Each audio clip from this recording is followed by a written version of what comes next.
দৃষ্টিতে এরা পাগল আর উম্মাদ জন্য মানুষের অধিকার তাদের কাছে কিছুই মনে হয় না। যত বড় ক্ষমতাশালী হও না কেন, যত বড় ক্ষমতার মালিক হও না কেন, যত সম্পদশালী হও না কেন, আমি যেইভাবে আবু জাহেলের মতো বিশ্ব নেতাকে মাআজ আর মুআওয়াজ দুইজন বালক শিশুর কাছে পৃথিবী থেকে ধরাশায়ী করে বিদায় করে দিয়েছি, আমার বাহিনী বড় হওয়ার প্রয়োজন নাই। আমার হাতের কলমের খোঁচায় যেন কোনো নিরপরাধ মানুষের জীবন না যায়, আমার হাতের কলমের খোঁচায় যেন কোন মানুষের অধিকার ক্ষুণ্ণ না হয়।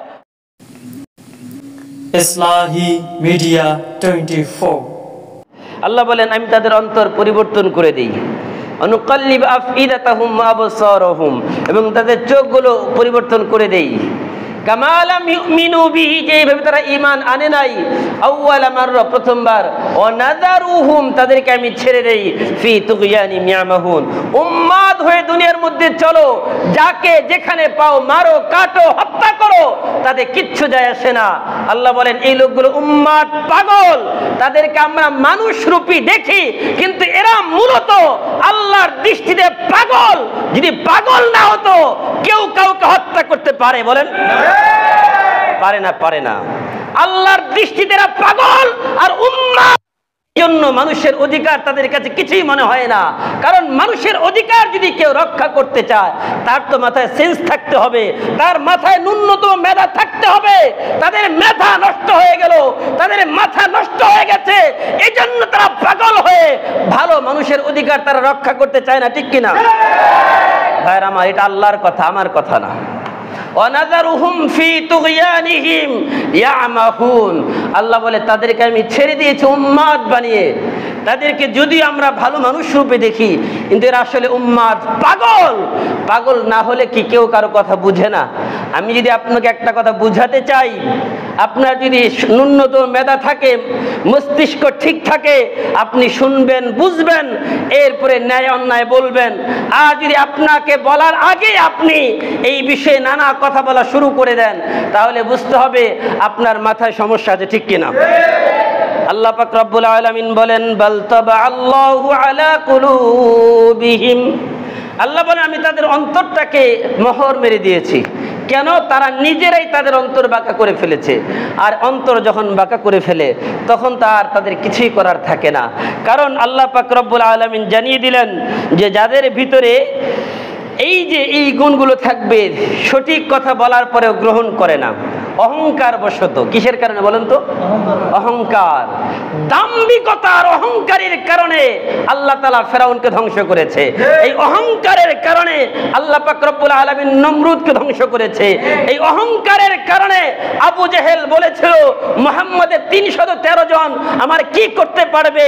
আল্লাহ তাআলা আবু জেহেলকে মুআজ আর মুআওয়াজ 12 আর 13 বছরের দুইটা বালকের কাছে আল্লাহ ধরাশায়ী করে পৃথিবীর মানুষকে একটা মেসেজ দিয়েছেন, যত বড় ক্ষমতাশালী হও না কেন, যত বড় ক্ষমতার মালিক হও না কেন, যত সম্পদশালী হও না কেন, আমি যেইভাবে আবু জাহেলের মতো বিশ্ব নেতাকে মাআজ আর মুআওয়াজ দুইজন বালক শিশুর কাছে পৃথিবী থেকে ধরাশায়ী করে বিদায় করে দিয়েছি, আমার বাহিনী বড় হওয়ার প্রয়োজন নাই। আমি যেইভাবে নমরুদকে ধ্বংস করেছি, আমি যেইভাবে ফেরাউনকে পানির মধ্যে ডুবিয়ে মেরেছি, এইভাবে তোমাদেরকেও মেসেজ দিতে চাই। আল্লাহ বলেন এখান থেকে শিক্ষা নাও, যদি শিক্ষা না নাও তোমাদের জন্য ঠিক একই অবস্থা অপেক্ষা করছে। ঠিক কিনা? আল্লাহ পাক রব্বুল আলামিন জানিয়ে দিলেন তোমরাই তো তোমাদের অন্তর বাঁকা করে ফেলেছো, আমি তোমাদের অন্তর বাঁকা করি নাই। তোমরা তোমাদের অন্তর বাঁকা করার কারণে আর ভালো কথা ভালো লাগে না, কোরআনের কথা শুনতে চাও না। অথচ আমরা নিজেদেরকে ঈমান মুসলমান দাবি করি কিনা? কি বলেন? খাঁটি মুসলমানকে আল্লাহ রাসূল বলেন আল মুসলিমু মান সালিমাল মুসলিমুনা মিন লিসানিহি ওয়া ইয়াদিহি, খাঁটি মুসলমান ওই ব্যক্তি যার হাত থেকে অপর মুসলমান নিরাপদে থাকে, যার হাত থেকে অপর মুসলমান নিরাপদে থাকে। মিন লিসানিহি, লিসান মানে জিহ্বা, ওয়া ইয়াদি মানে হাত, হাতের অনেক ব্যাখ্যা। হাতের এক ব্যাখ্যা হচ্ছে ক্ষমতা, পাওয়ার। হাতের এক ব্যাখ্যা হচ্ছে হাতের শক্তি। হাতের এক ব্যাখ্যা হচ্ছে হাতের লেখনী, হাতের যে কলম আছে আপনার, ওই কলমের শক্তি। মিন লিসানিহি ওয়াদি, আপনার যত ধরনের শক্তি আছে হাতের, আপনি হাত দিয়ে কলম দিয়ে চাইলে বিচারকে মুহূর্তে পরিবর্তন করতে পারেন। আপনি চাইলে নির্বাহী ক্ষমতার মাধ্যমে আপনি হুকুম পরিবর্তন করতে পারেন। আপনি চাইলে কলমের মাধ্যমে আপনি দেশের যে কোনো আইন পাশ করতে পারেন। কিন্তু মনে রাখবেন, আল্লাহ পাক রব্বুল আলামিনের হাবিব বলেন, আল মুসলিমু মান সালিমাল মুসলিমুনা মিন লিসানিহি ওয়া ইয়াদি, খাঁটি মুসলমান ওই ব্যক্তি যার হাত অপর মুসলমান থেকে নিরাপদ থাকে।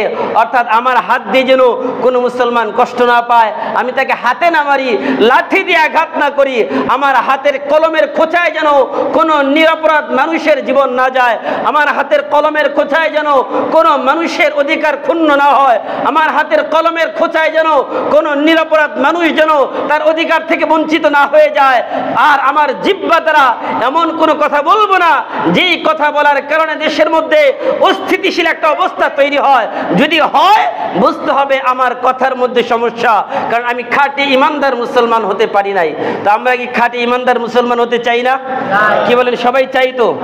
আল মুসলিমু মান সালিমাল মুসলিমুনা মিন লিসানিহি ওয়া ইয়াদি, খাঁটি মুসলমান ওই ব্যক্তি যার হাত এবং মুখ থেকে অপর মুসলমান নিরাপদ থাকে।